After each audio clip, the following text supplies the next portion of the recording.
بسم اللہ الرحمن الرحیم۔ صلہ رحمی کے عنوان سے سوالات پوچھے گئے تھے تو ان کا جواب: صلہ رحم میں رحم سے مراد کون سے رشتہ دار ہیں اور صلہ رحم کی حد کیا ہے؟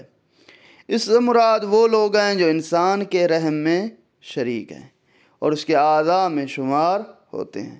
یہی وجہ ہے کہ اس سے سببی یعنی بیوی یا شوہر کے رشتہ دار اور دور کے خونی رشتہ دار شامل نہیں ہیں۔ صرف اور صرف میاں اور بیوی کے جو تعلقات ہیں، ان کے رشتے ہیں، سببی اعتبار سے بنے ہیں، وہی اس صلہ رحمی میں شامل ہوں گے۔ واجب صلہ رحم یہ کہ اگر انہیں ضرورت ہو تو جس طرح سے بھی ہو سکے ان سے نیکی اور احسان کریں۔ مثلا بیماری میں عیادت کریں، دعوت کریں تو اسے قبول کریں، ملاقات ہونے پر مزاج پرسی کریں، اگر پیسوں کا تقاضا کریں تو ان کی مدد کریں وغیرہ۔ یہ صلہ رحمی کا عنوان دیا جاتا ہے۔ سوال نمبر 2، کیا صلہ رحم کرنا واجب ہے؟ اگر صلہ رحم غیبت یا کسی دوسرے حرام کے ارتکاب کا سبب ہو تو اس کا کیا حکم ہے؟ فرماتے ہیں کہ صلہ رحم واجب ہے اور قطع رحم حرام ہے۔ صلہ رحم اعضاء و اقارب سے نیکی اور احسان کرنا ہے۔ اس کے لیے ضروری نہیں ہے کہ ان کے بزم میں شریک ہوا جائے۔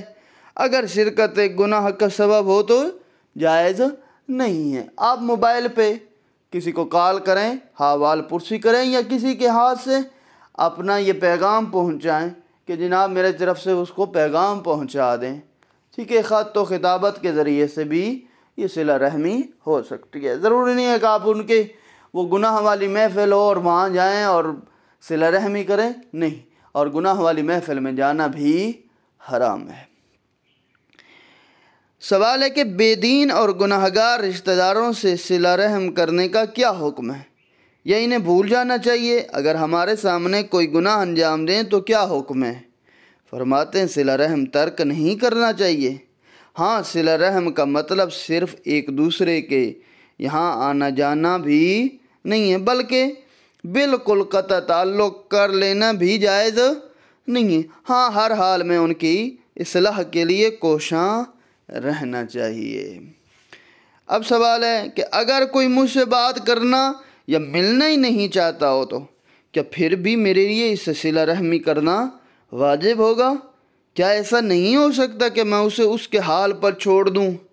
فرماتے ہیں آپ اس سے اپنا رابطہ ختم نہ کریں، ملاقات کے وقت سلام کریں، مزاج پرسی کریں، اگر مریض ہو جائے تو اس کی عیادت کریں، اگر ضرورت مند ہو جائے تو اس کی مدد کریں وغیرہ۔ اس کے علاوہ باقی امور ہے، کبھی کال کر لیں، کبھی مل لیں، کہیں چل رہے ہوں راستے میں ملاقات ہو جائے تو کم از کم احوال پرسی اور سلام علیک ہونی چاہیے۔